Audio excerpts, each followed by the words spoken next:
భార్య: ఏమండీ? మీరెక్కడికైనా వెళ్ళినప్పుడు ఆడవాళ్ళందరినీ తదేకంగా చూస్తారు ఎందుకు? భర్త: ఏమీ లేదే బంగారం. అక్కడ వాళ్ళలో నీకన్నా ఎవరైనా అందంగా ఉన్నారేమోనని. కానీ ఇప్పటివరకు ఎవరూ కనిపించలేదు. భార్య: మీరు మరీ పొగిడేస్తున్నారండి. ఉండండి మీకు కాఫీ తెస్తాను. కాంతం: ఏమండీ? 100కు 10 పండ్లు తీసుకొస్తానని డబ్బులు తీసుకెళ్లారు. పండ్లు ఏవి?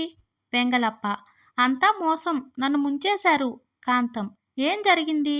వెంగలప్ప: 100కు 10 అన్నారని 100 రూపాయలిస్తే 100 నోటు తీసుకుని 10 రూపాయల నోటు చేతిలో పెట్టాడు.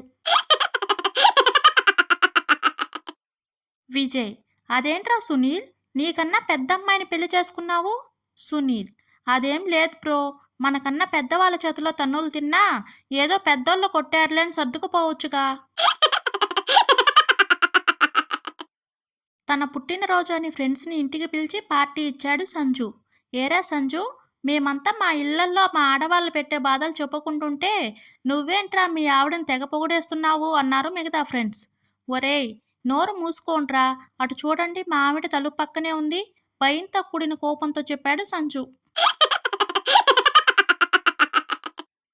భార్య: ఏమండి? నేను ఇంట్లో దాక్కుంటాను. మీరు నన్ను కనిపెట్టగలిగితే షాపింగ్కి తీసుకెళ్ళాలి. భర్త: సరే, నువ్వు వెళ్ళి దాక్కో.